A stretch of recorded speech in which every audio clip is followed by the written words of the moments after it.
ప్రస్తుతం జైల్లో ఉంది అఘోరి. ఈ నేపథ్యంలో అఘోరి జైల్లో ఏం చేస్తోంది, తన కార్యాచరణ ఎలా ఉంటుంది, మరి ముఖ్యంగా ఉదయం లేచిన దగ్గర నుంచి తన విధి విధానాలు ఎలా ఉంటున్నాయి, ఇవన్నీ కూడా తెలుసుకునే ప్రయత్నం చేస్తుంది ఆర్టీవీ. జైల్లో కూడా తన సనాతన ధర్మాన్ని పాటిస్తోందా? ఈ నేపథ్యంలో ములాఖతులో భాగంగా అఘోరిని కలిసింది ఆర్టీవీ.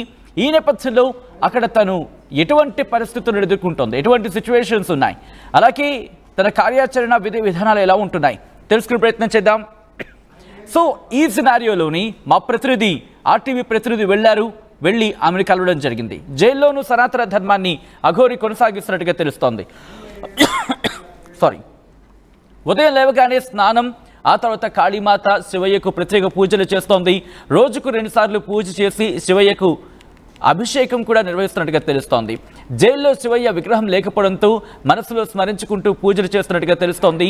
అమ్మ అంటూ అఘోరిని ఆప్యాయంగా పలకరిస్తున్నారు ఖైదీలు అనేది మనకు అందుతున్న సమాచారం.